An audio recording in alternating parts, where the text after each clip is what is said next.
have heard of called Science, 3 papers in Nature Plants, 2 papers in Nature Communications, 2 papers in the Proceedings of the National Academy of Sciences, one of which she's a first author on, and lots more.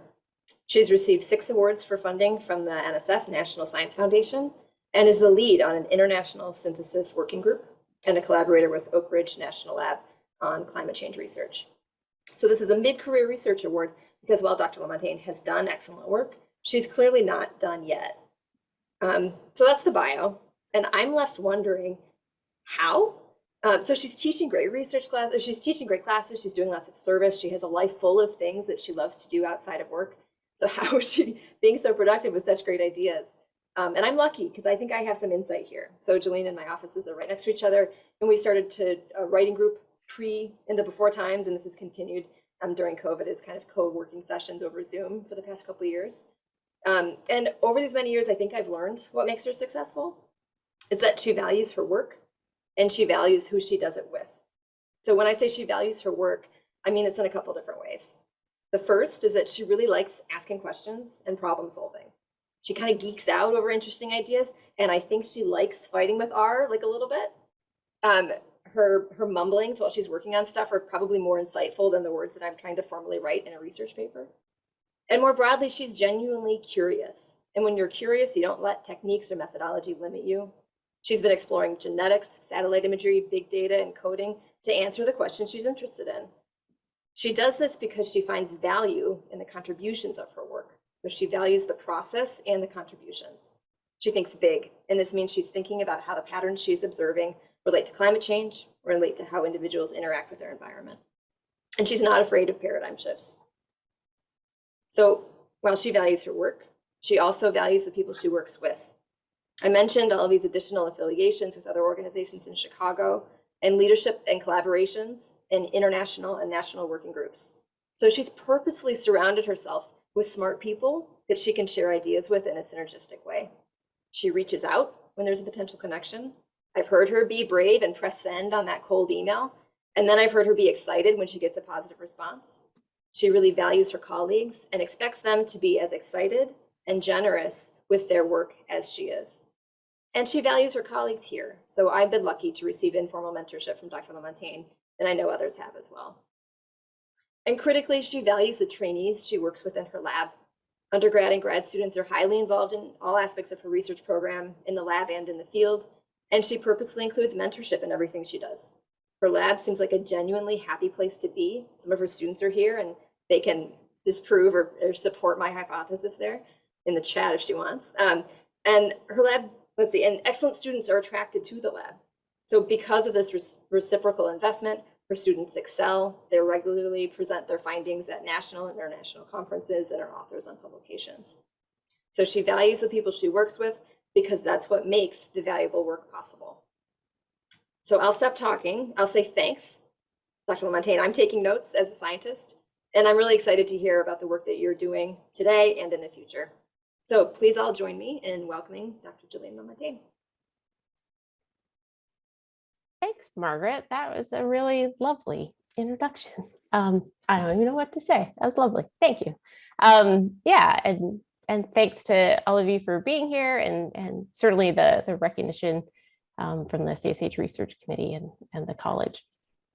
I am going to share my screen. We should be able to see that now. Yes. Can I get a thumbs up from somebody? Yeah. Okay, perfect. All right. Yeah, thanks. So I'm going to be talking about embracing variability in population ecology and some things that I've been thinking about for a really long time. So I'm going to start with kind of taking a bit of a step back. And so when we think about any kind of relationship, imagine, here we have a graph, we have treatment or habitat on our x-axis and some response on our y-axis. And you could think about your field and what these relationships might be. And we collect data and we're going to graph it. We're like, oh, okay, we have these data points. Wow, there's some pattern and trend. And what we plot is just the means of whatever treatments and measurements we're taking. But that's not all there is. There's variation that exists that often we just think about as noise. And there's this noise that we just have to deal with. And so, we create error bars. But we're not genuinely interested in it a lot of the time. I'm interested in the variation and what we can learn from it. So a paper came out a number of years ago that I make many of my students in my classes read, about how sometimes when we just plot, here we have two treatments, we'd have some means and we'd have some variation that exists. And for this exact same mean and standard error bar, there's a lot of different patterns of variation in the data that can underlie that. And sometimes they're interesting, I think. So for instance, to get this exact same mean for these two treatments, right? This would be the one on the left, this would be the one on the right, and each of the data points that represent that, it could just be symmetric and there's just, there's some variability. We might still be interested in why is this individual lower than these other ones up here. And sometimes we can have an outlier. So again, these same data represent the exact same mean and variation, but sometimes we have an outlier and we could say, well, what's going on with that individual or that site that they perform differently than everything else? Or sometimes we have bimodal distributions, and I would look at this data and I'd be like, okay, what's driving this group to be higher on average than this other group, even though they're in the same treatments?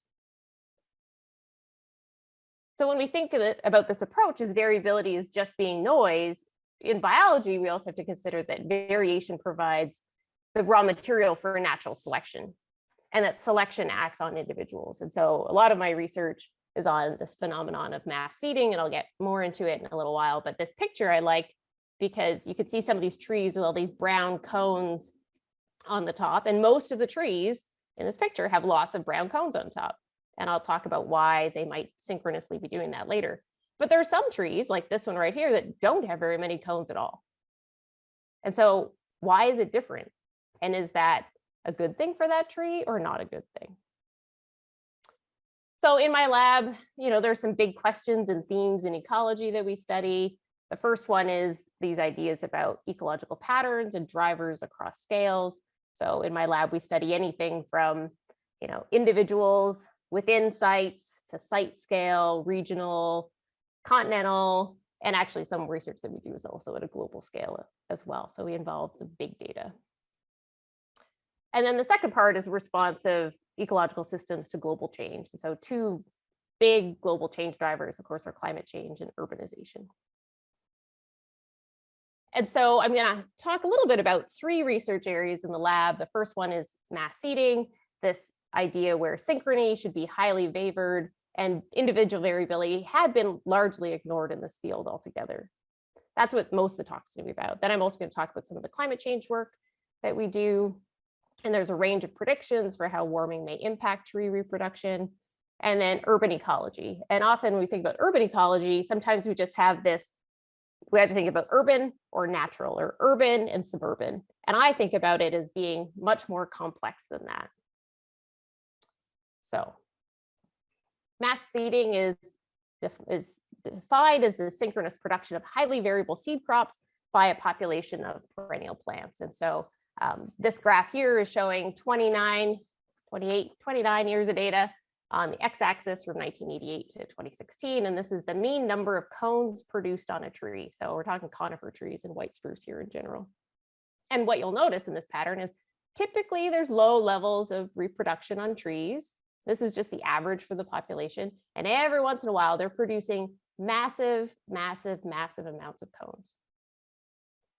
And so this is actually what those cones look like. So in the summer, they'll be green or purple and all closed up, and the seeds are in these cones. And then in the fall, the cones dry out and they open up.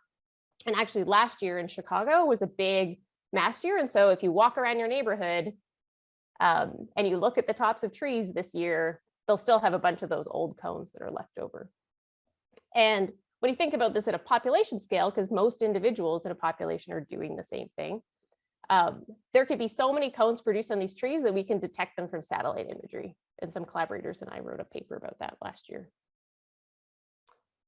This phenomenon of mass seeding is really common and happens in a variety of different perennial plant species. So acorn production in oaks is a classic example. Of course, conifer trees, this is a balsam fir. And there's been a lot of work done in New Zealand on these perennial tussock grasses, which is the picture at the bottom.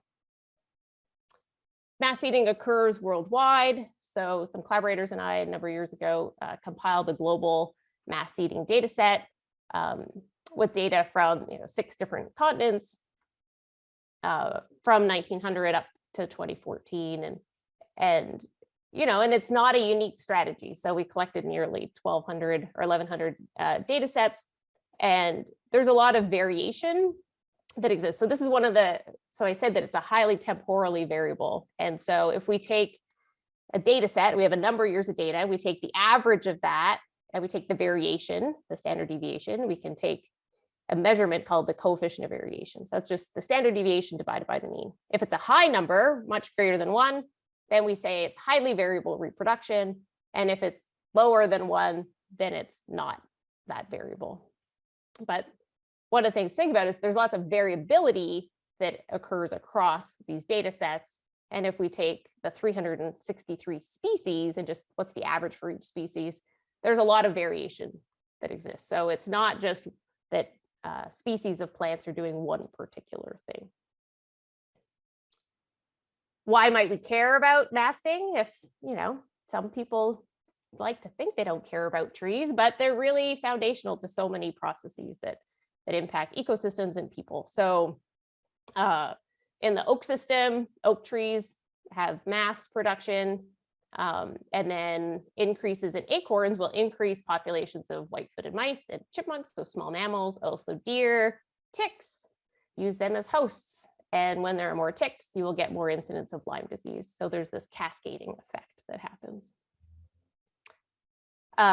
So this has been studied a lot in the northeastern US. And then in New Zealand, they have beech trees that mast. And if you have more beech trees, then you're going to get more caterpillars and more house mice and stoats. New Zealand does not have these as native species there, right? They're only native mammal or bats. Stoats are kind of like weasels, and you have more stoats, and then they feed on your native birds and on the bats. And so there's conservation implications related to masting as well. We can think about why might masting even happen. So there's evolutionary hypotheses about why this could occur. And one of them is the seed predator satiation hypothesis. So what this suggests is, if plants just produce the same amount of seed every year, then they're seed predators. Here I have a picture of a bird and a squirrel and an insect. If you produce the same amount of seed every year, those seed predator populations will just increase in population size so that they could feed on all of those seeds every year. And that's not going to be a good strategy for having, reproductive success of the trees in the future. So a better strategy may be to, on average, have low reproduction, keep those seed predator populations low, and then every once in a while have a high reproductive event that you will produce so many seeds that they can't possibly eat them all. Another hypothesis is the pollination efficiency hypothesis. And in this case, if individuals just sort of randomly reproduce, right? We're talking about trees, so they have to have pollen be dispersed between them. And if individuals within populations just randomly decided and weren't synchronized, and when they reproduce, that wouldn't give very good pollination efficiency. So there would be low reproductive success. But if they synchronize that, they'll kind of have like more bang for their buck, right? And then we'll have better quality seeds and higher reproductive success. And then of course we need some sort of signal for when should these trees synchronize. And those are related to temperature and precipitation. So if it's hot in summer, for instance, if it's hot in summer of 2018, when buds are differentiating on trees, right? So buds are either going to be reproductive. So for instance, here we have some sort of female cone structures, or there'll be pollen, or they're going to be vegetative. So leaves or needles. And if it's hot, then you're going to end up having more reproductive buds. And then the next year you'll have lots of cones or acorns or whatever. So a big part of my research program is looking at what are the patterns and drivers of mass seeding across scales. And I'm going to talk about this in sort of 2 chunks. I'm going to start with talking about continental scale research that we do, and then I'll move into talking about regional and site and local individual scale work. So the primary species that we study, although it's not the only one, is white spruce. This is a dominant species that spans the boreal forest. And seed production is really important for forest regeneration because trees just don't grow from nothing. And also as a food source for a variety of different species as well. And so it had been traditionally thought that there was very high synchrony among individuals and then populations, and that reproduction is positively synchronized over subcontinent to continent-wide areas, right? For the reasons, sort of what that definition is. So it's highly variable over time, but also highly synchronous. But most studies that have been done were only done at local scales, so tens to hundreds of kilometers, and just done on population means. So ignoring all of that individual variation that could exist. And so I'm going to highlight sort of one paper that came out just now a couple of years ago, where we looked at patterns of spatial synchrony in white spruce at a continental scale. And we would predict that there would be synchrony across large distances because this is what everybody had always been saying. And then also, how is this pattern, whatever we're going to see, related to weather patterns? So we'd predict there was a relationship with summer temperature. As I said before, if it's hot and dry one year, then the next year we expect this big pulse in reproduction. So what I did is I took 68 sites. So some of this was from the big global database that we created, and other was from contacts with other individuals. And I compiled this data set spanning 30 years, and every individual data set had to have a minimum of 6 years. And I'm not going to get into the weeds with the analysis, but just in brief, I did something called a spatial correlogram. And basically what I did, so there's 68 different sites, and then I compared each pair of sites. And for those, I asked, okay, well, how correlated are they? So if they increased and decreased together, then they would have a perfect synchrony of 1. If they were completely opposite from one another, then it would have a -1. And if they just weren't correlated, it would have a value of 0. So I did that for each pair of sites. And then I also had information on how far apart the sites were. So that's how I can look at what's the correlation with distance. So that's what I'm going to show you here. So we have distance on our x-axis from, populations. So this is population level data, and they're at the same site, to sites that are very far apart, right? Over 5,000 kilometers apart. So that's over 3,000 miles. And then correlation is 0, means they're not correlated at all. So this is what part of the data looks like. So each light gray circle is the correlation between a pair of sites. Okay. And then the line here is showing what the median value was. So that's what I used as the average, because we don't have a normal distribution. Again, I'm not going to get into the weeds with the stats part. So, but what do we see? Sites really close together, they're highly correlated, and this tends to decline with distance. And this is sort of what we might expect to see due to something that's called the Moran effect, which basically says environmental conditions at areas close together are going to be really similar. And then as you get farther away, that correlation is going to decline. So if something like temperature is driving this, temperatures at sites far apart are going to be different. Okay, so synchrony close together declines with distance. Yeah, people had sort of shown this before. What people had not seen before is that when you get to sites that are far enough away, they're actually asynchronous. So the synchrony is negative at a continental scale. So what does that mean? It means that if there's high reproduction happening in the east, it's low in the west, or vice versa. So no one had shown this before. And the symbols here that are in black say that it's significantly different from 0, and this one here is not significantly different from 0. And so some colleagues and I coined this term called an ecological dipole, which just means there's differences in polarity in different places.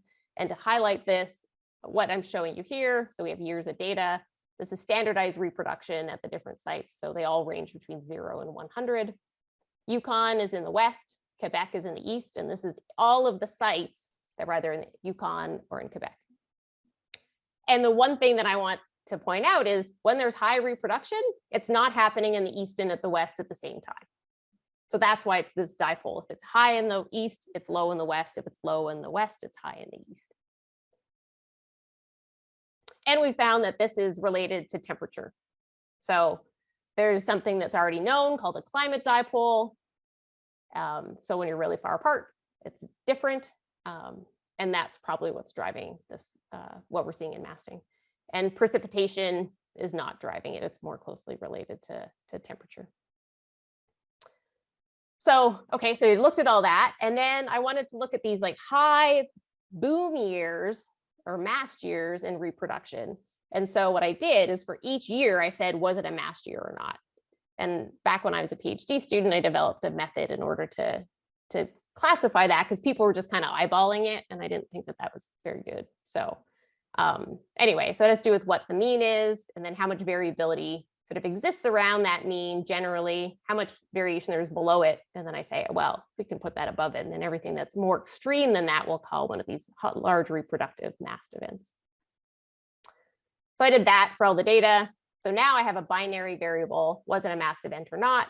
Each circle represents a site. If it's red, it was a mast event.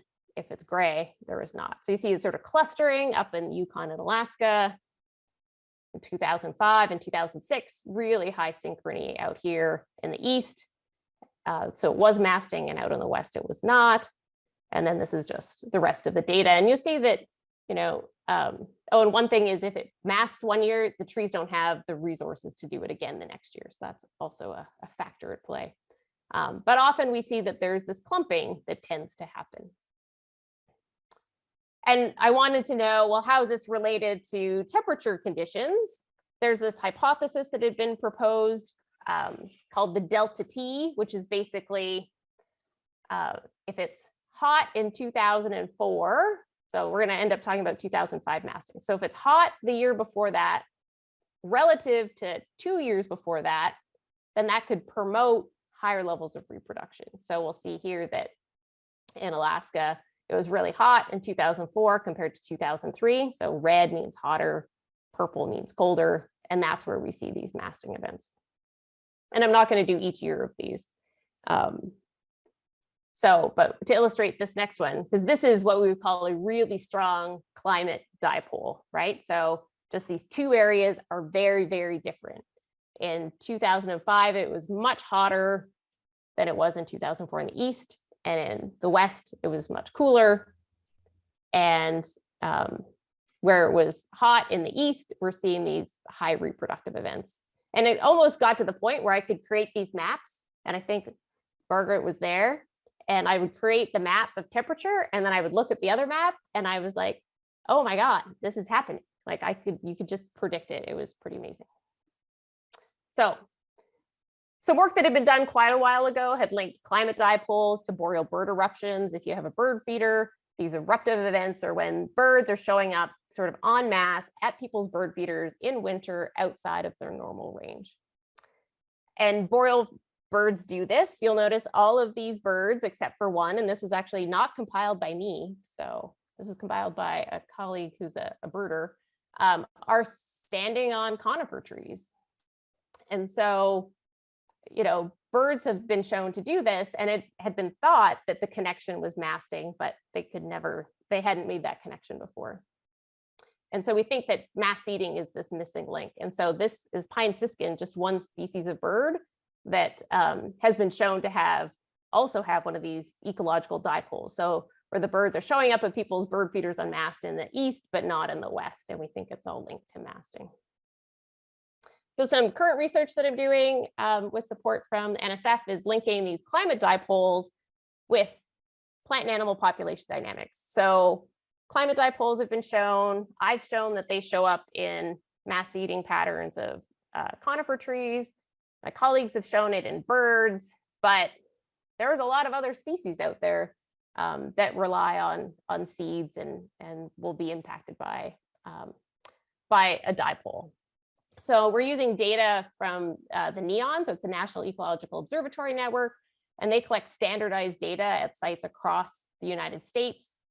That's what is in yellow, and then we have mass seeding records in all the areas in red. And people in my lab are looking at small mammals, so Jessica Barton's working on a project, so small mammals feed on the seeds of mass eating species. So they might have ecological dipoles. And Sophia Rivera, who's a master's student, is looking at ticks and tick-borne disease dynamics using NEON data. All right, so I talked about continental work. So we've shown asynchrony at a continental scale and that these temperature dipoles drive mass seeding dynamics. Now I'm going to talk about some work I've been doing over the last decade since I started here at DePaul. The other stuff I did here too, but this involves a lot of field work. So in 2012, I established a long-term study on white spruce. So we have nearly 1,000 individual trees that are tagged, and we go back every single year and count their cones in the summer. So we do work in the Huron Mountains up in northern Michigan. That's in red.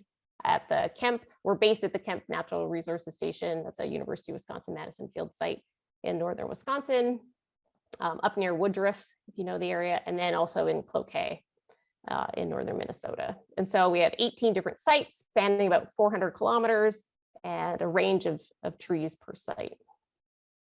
When we do this work, we do cone counts on individual trees in late July. So these pictures are arranged not to scale, but here's me counting cones, looking up at the tree, we count cones, or we take a photo and count them after that on a computer. And then I developed a method to go from visible cones to estimated total cones.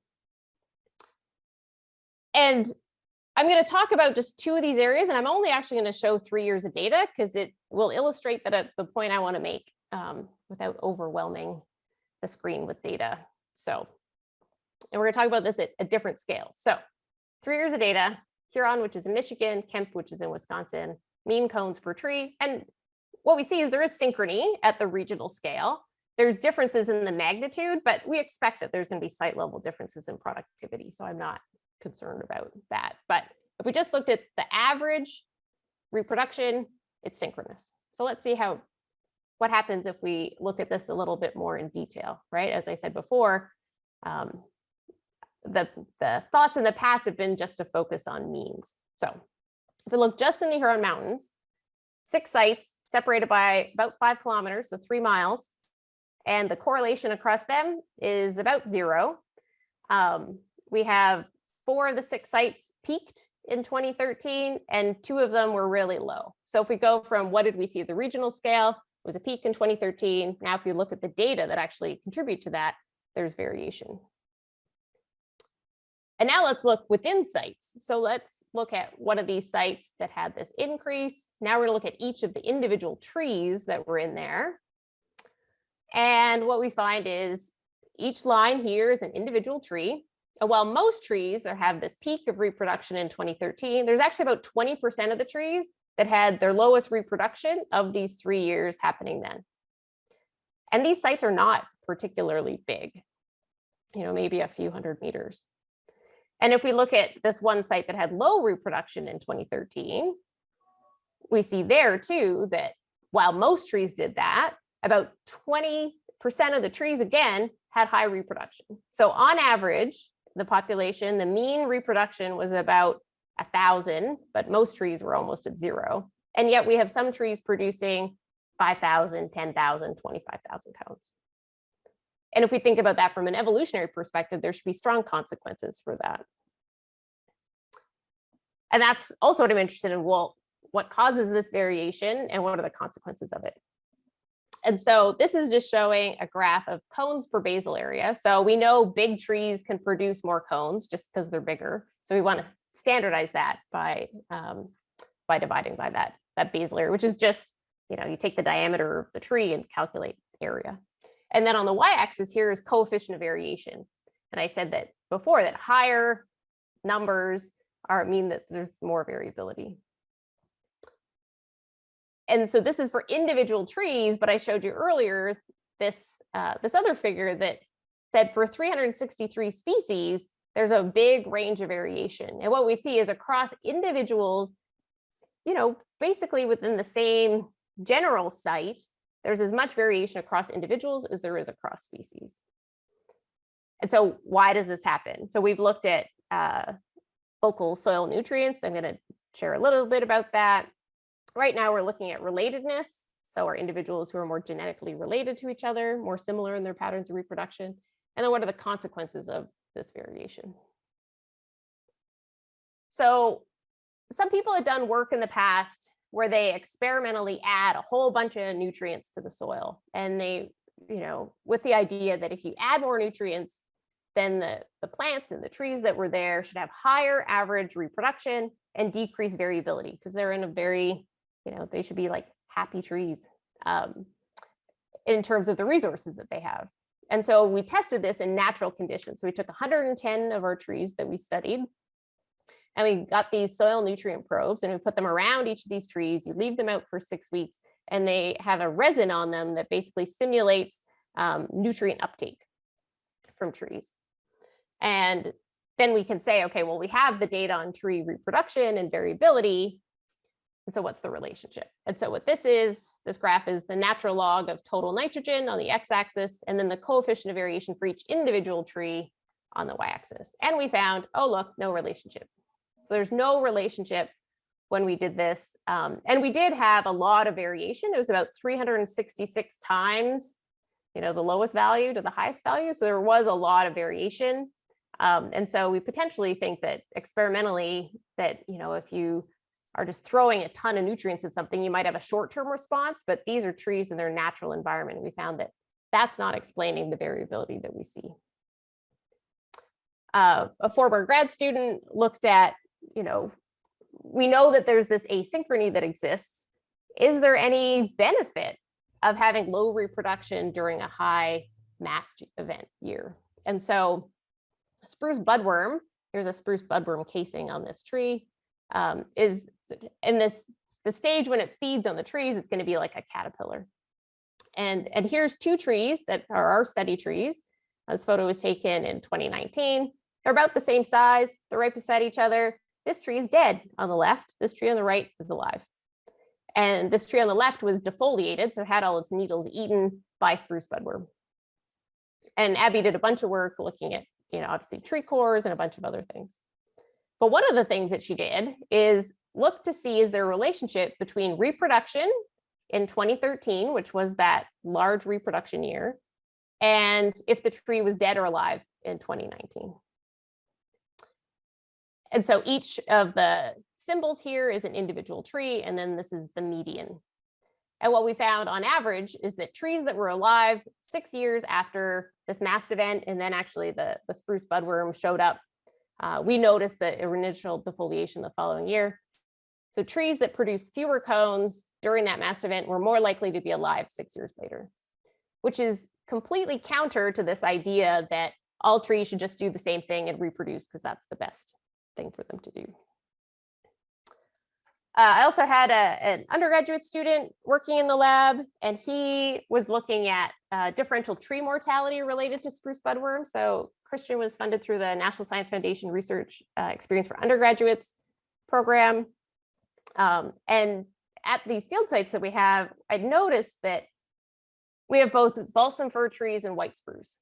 Spruce budworm have been reported to prefer to feed on the needles of balsam fir, but 50% of our white spruce trees were dead, and none of the balsam fir trees were dead at these sites. And so Christian came out to the field and we quantified this, and we related it back to reproduction. And we found that 2013, the white spruce trees had this large reproductive event and then started getting, severely defoliated the next year. And balsam fir didn't reproduce in synchrony. And so maybe that's why they didn't die. So because the reproductive buds on the trees are going to be favored because they're going to be so full of nutrients by this budworm. So basically in this part on masting, it's been taken as sort of given, right? Because this is literally the definition that mass eating is the synchronous and highly variable production of seed crops. But I hope that I've shown that when we look at the distances far enough apart, that we actually see asynchrony, and this is related to these temperature dipoles. But even when we look at local scale, so 5 kilometers or 3 miles, site level synchrony can break down, and we can see a lot of variation. Even though generally those areas should have the same environmental conditions, same temperatures are quite similar. And that even among individuals, there's considerable variation. And so we're still investigating, of course, the causes and consequences of that. So I'm going to switch gears a little bit and take a sip of water. and talk about climate change. So for this work we're doing, this is a study on experimental warming and elevated CO2 impacts on reproduction of boreal conifers. So this focuses on black spruce and tamarack. And this work is done up at an Oak Ridge National Lab facility up in northern Minnesota. And they have these 10 environmental chambers that exist. And this is my grad student, Teddy Stracheva, standing in front of one of the doors. And each door says, "Welcome to a warmer future." And this one is plus 9 degrees Celsius above ambient conditions and with elevated CO2. And this is a 10-year project that the Oak Ridge National Lab is doing. And so the experimental design is really, it's a really cool study. So they have these huge chambers out in the forest. They're open on the top. And these are the largest warming chambers of its kind in the world. So there's 5 different temperature treatments. So from no added heat to plus 9 degrees Celsius.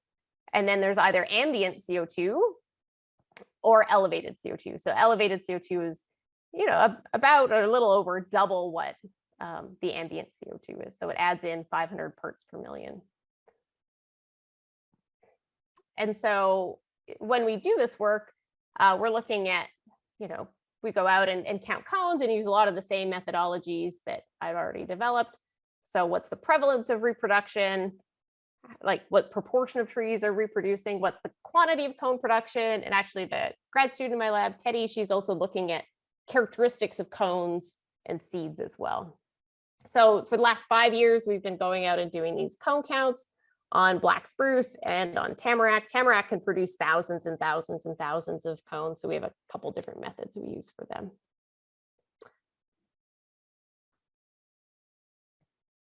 All right, and I'll just show you some of the highlights here.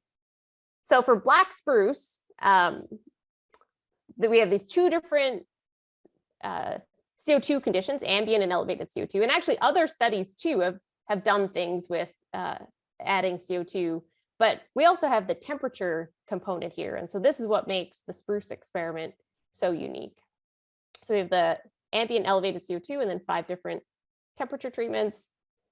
And the heating started in 2015, and then the CO2 was turned on in 2016. And so by 2017, we don't see a lot of difference between anything really, right? You look at those numbers, these are just the averages per tree, and you're like, yeah, they're kind of, there's a range and they're all sort of similar. But then when we get to 2018, all of a sudden you notice, well, you know, there doesn't seem to be much of a temperature effect. Oh, but there is a CO2 effect because there's way more cones, except at plus 9. And that's very, very warm. And that's consistent with 2019, although we also start to see when there's warming. So warming is going to mean it's dry. This is all out in a bog. Black spruce likes wet conditions, so that drying might be stopping reproduction. And this pattern seems pretty consistent, that we have this big CO2 effect, increasing reproduction, not too much of a temperature effect unless it's really hot. So that's what we're finding. And this is a really unique study because it's unparalleled in the world to be experimenting both with CO2 and temperature on things like trees. For tamarack, it's more variable than black spruce. I'm not going to get into all the data for that, but in 2019, it was a good cone production year. We had higher reproduction in the elevated CO2. And then we're also looking at the cones. So this is just a cone here with no treatment at all, just random tree. And then when there's elevated CO2, we see that the cones are actually considerably larger. And then the cones in the plus 9, I said that there weren't very many cones for black spruce. That was the same trend for tamarack, but the cones that were there were massive. And so now we're looking at things like cone size, and eventually we'll look at the nutrients and investment in there too, because that'll matter for, again, for the regeneration of future forests. Seed production matters. So we found that temperature as a main effect was really low. CO2 is so important. And when I started talking about masting, all I talked about was temperatures being a driver. And you know, we haven't really looked at CO2. I have some plans to work on that in the future. And we see this interaction. So now to get to the other part of urban ecology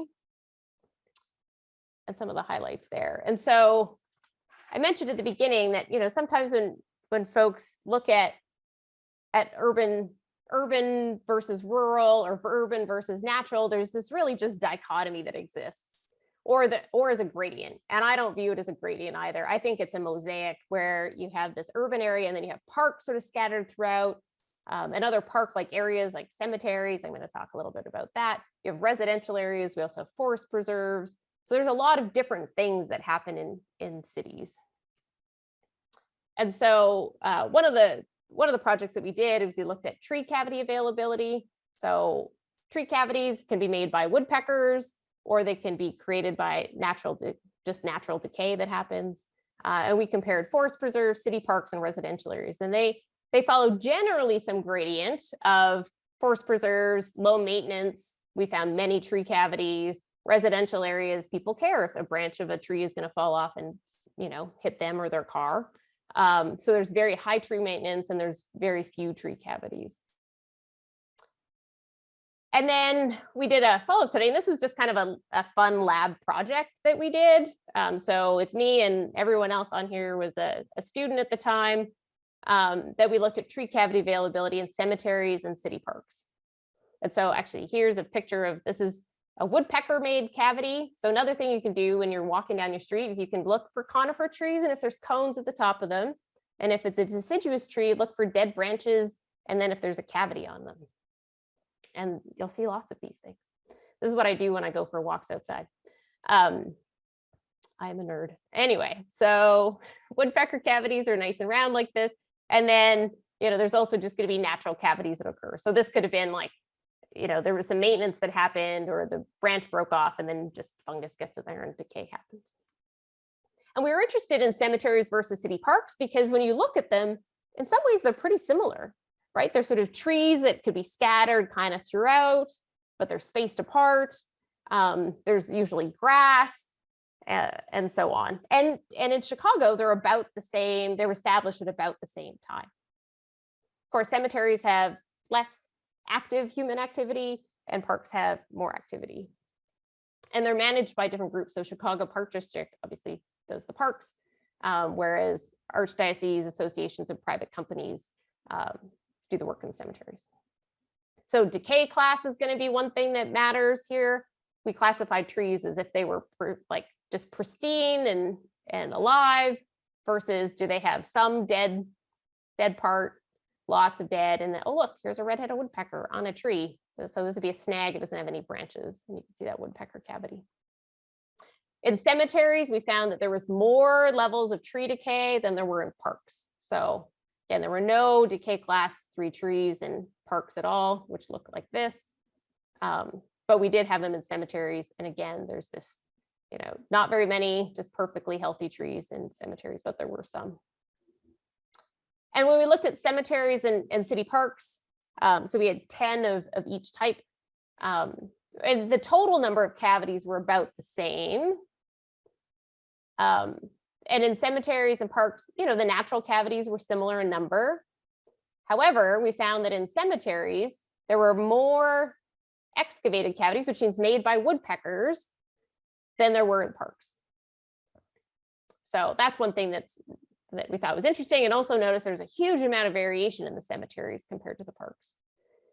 And here's actually plotting the data on the excavated cavities per 50 trees. So parks were pretty low and generally all the same, huge variation in cemeteries. And this is related to who manages the cemetery. So some cemeteries were, you know, were completely just there were like no dead branches on any of the trees. You can see there were 3 cemeteries that had no cavities at all.